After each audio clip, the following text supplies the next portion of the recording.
नासिर नवां के आगा कंदासीं तालीम वारे सूबाई वज़ीर सरदार शाह चयो आहे पॉलिसी में ज़ाहिर कयल हार्ड एरिया जा उम्मीदवार परेशान न थियनि। जेकी यूसियूं हार्ड एरिया में शामिल आहिनि उहे हार्ड एरिया रहंदियूं। तालीम खाते जे सूबाई वज़ीर सरदार शाह पारां हार्ड एरिया बाबति धरती टीवी न्यूज़ सां ख़ुसूसी ॻाल्हि ॿोल कंदे चयो त हार्ड एरिया जा उम्मीदवार सब्र कनि। सरदार शाह चयो त आउं पाण थरजो आहियां ऐं काछे वारा उम्मीदवार मायूस न थियनि। आगा कई पिया खे तालीम वारे सूबाई वज़ीर सरदार शाह चयो आहे पॉलिसी में ज़ाहिर कयल हार्ड एरिया जा उम्मीदवार परेशान न थियनि। जेकी यूसियूं हार्ड एरिया में शामिल आहिनि उहे हार्ड एरिया में रहंदियूं। तालीम खाते जे सूबाई वज़ीर सरदार शाह पारां हार्ड एरिया बाबति धरती टीवी न्यूज़ सां ख़ुसूसी ॻाल्हि ॿोल कंदे चयो त हार्ड एरिया जा उम्मीदवार सब्र कनि। सरदार शाह चयो त आउं पाण थरजो आहियां ऐं काछे वारा उम्मीदवार मायूस न थियनि। आगा कई पिया खे तालीम वारे सूबाई वज़ीर सरदार शाह चयो आहे पॉलिसी में ज़ाहिर कयल हार्ड एरिया जा उम्मीदवार परेशान न थियनि। जेकी यूसियूं हार्ड एरिया में शामिल आहिनि उहे हार्ड एरिया में रहंदियूं। तालीम खाते जे सूबाई वज़ीर सरदार शाह पारां हार्ड एरिया बाबति धरती टीवी न्यूज़ सां ख़ुसूसी ॻाल्हि ॿोल कंदे चयो त हार्ड एरिया जा उम्मीदवार सब्र कनि। सरदार शाह चयो त आउं पाण थरजो आहियां ऐं काछे वारा उम्मीदवार मायूस न थियनि।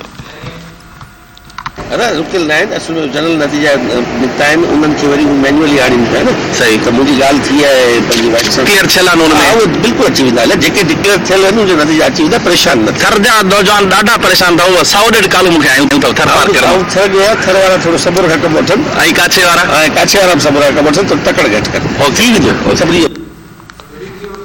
जी नासिर नवां के आगा कई पिया तालीम वारे सूबाई वज़ीर सरदार शाह चयो आहे पॉलिसी में ज़ाहिर कयल हार्ड एरिया जा उम्मीदवार परेशान न थियनि। जेकी यूसियूं हार्ड एरिया में शामिल आहिनि उहे हार्ड एरिया में रहंदियूं।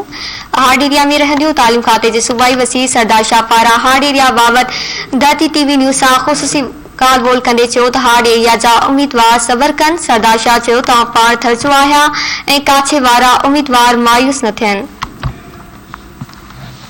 खबर से शेयर कयूं पिया तालीम वारे सूबाई वज़ीर सरदार शाह चयो आहे पॉलिसी में ज़ाहिर कयल हार्ड एरिया जा उम्मीदवार परेशान न थियनि। जेकी यूसियूं हार्ड एरिया में शामिल आहिनि उहे हार्ड एरिया में रहंदियूं। तालीम खाते जे सूबाई वज़ीर सरदार शाह पारां हार्ड एरिया बाबति धरती टीवी न्यूज़ सां ख़ुसूसी ॻाल्हि ॿोल कंदे चयो त हार्ड एरिया जा उम्मीदवार सब्र कनि।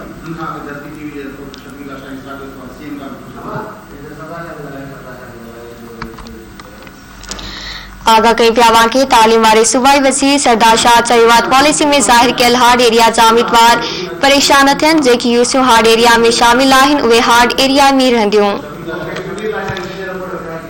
तफ़सील मालूम कंदासीं। सीनियर रिपोर्टर धरती टीवी शबीर लाशारी असां सां टेलीफोन लाइन ते मौजूद आहे। जी शबीर लाशारी, आगा कजो।